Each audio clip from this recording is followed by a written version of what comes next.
everyone. John Henderson here, the Beer Ramble, back again with you. Another rambling edition today. Another rehash. Coors Light, the silver bullet.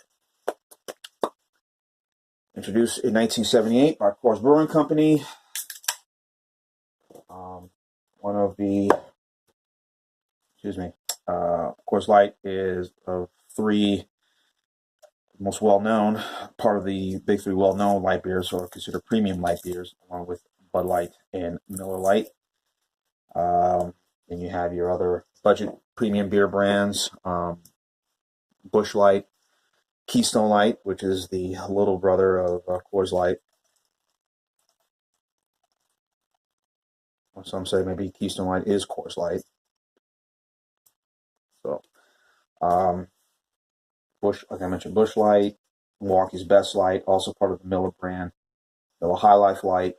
So, introduced in 70, light beer history goes back in the late 60s. A biochemist by the name of Joseph Oldwads, if that's his proper pronunciation.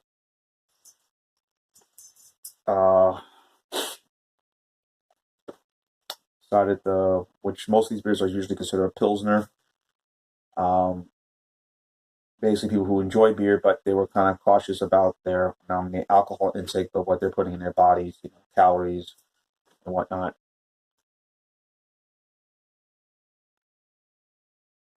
So he developed a different style of beer.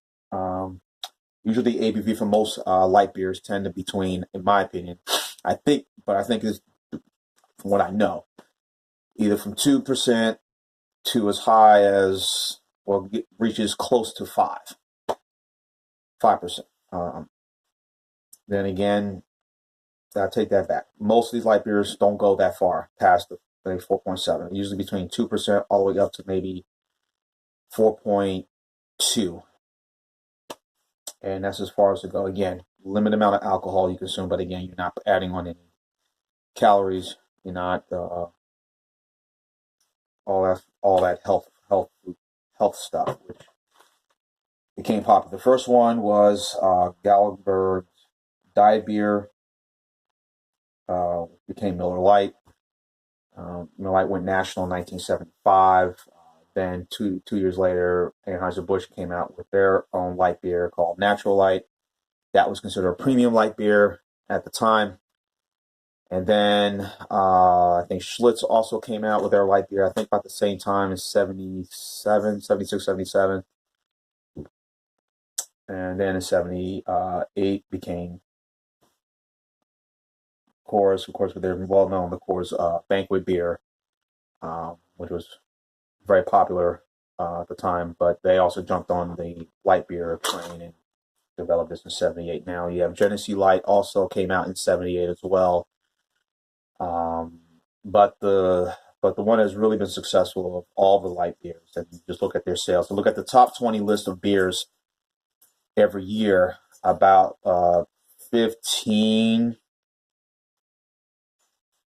take that back, maybe 9, or I'll take that back, 9 or 10 of those beers in the top 20 are, most of them are light beers. So from the premium such as this and the to the budget ones that I mentioned. So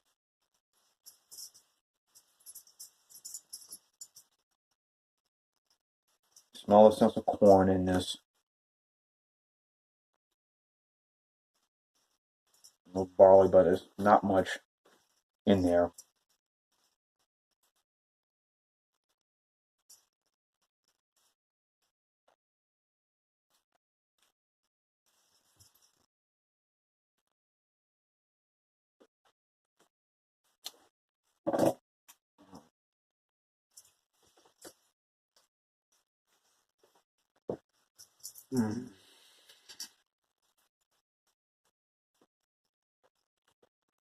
Ain't much I'm getting from this.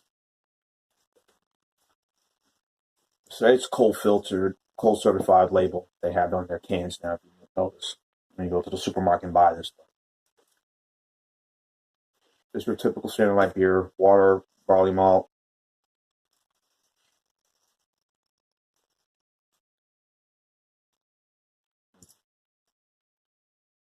Nothing really. I mean, it's about the same recipe, but again, they're cutting out all the other things that kind of adds on, not making this a full fledged lager, a light lager, you could say. 4.2% ABV. Again, they did a lot of advertising. You know, it's on TV everywhere. Spud McKenzie is one of their famous names. The dog, he would have all these ladies around him, and then sipping on Coors Light, the silver boat. Of course, over the years, it sponsored the NFL, was official beer of the NFL, the official beer of Major League Baseball, or this sport, whatever sports league. Um,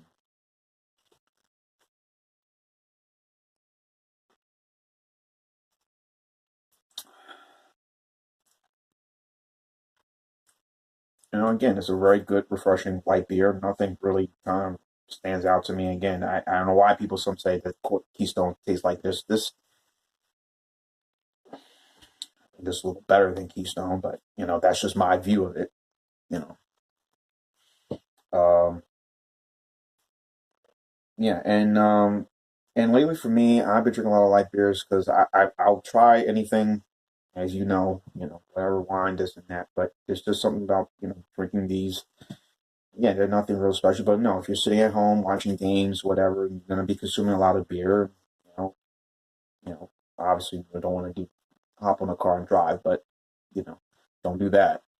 But it is a very, beers like this, we see why people consume them.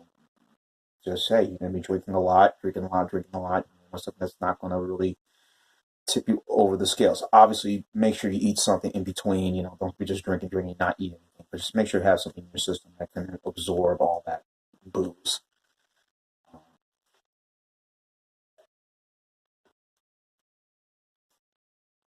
But the price point for Coors Light is, depends on the grocery store you go to. If you can find a special in your grocery store, pharmacy, whatever, liquor store, they'll have specials on these. But usually the average price for this, and it's viewed as a premium light beer. Um,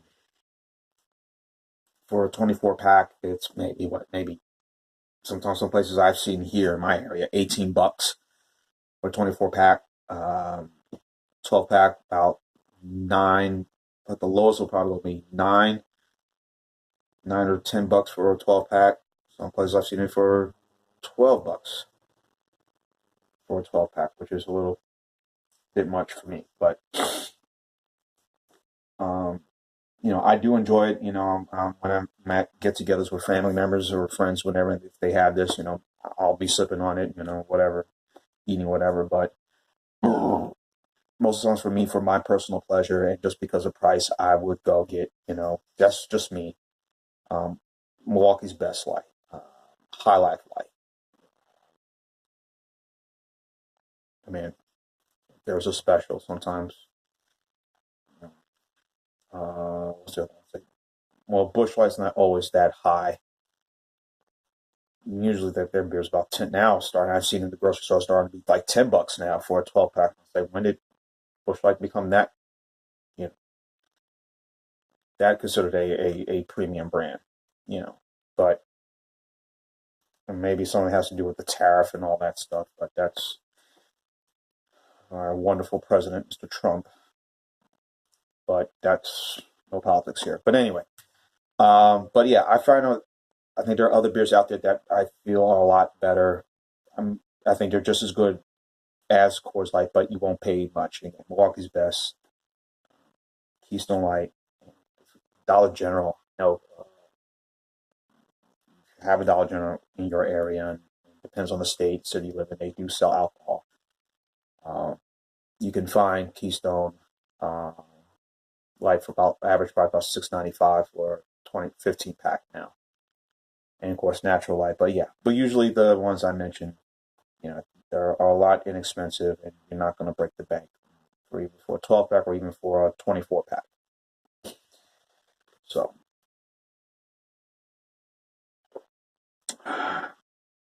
Good, refreshing light beer. I mean, nothing really. Again, it's good.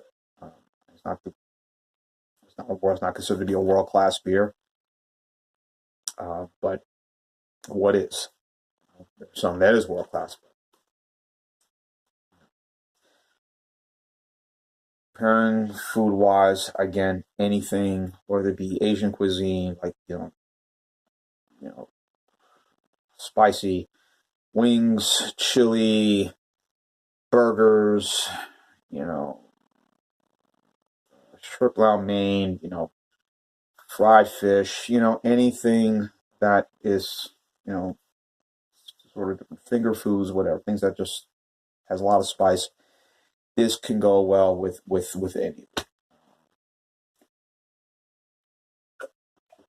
So the light beer. So I'm not gonna go on about this. Coors Light, it's all right to me, but I'm not gonna pay the price for that. As I mentioned, what it is. Score. I'm gonna give this for the style. I will give this a B plus for Coors Light. I'm sure. What the hell? B plus. Coors Light. A silver bullet. Jean and Pierre, the beer round. Keep on watching. Cheers. Silver bullet. I see you.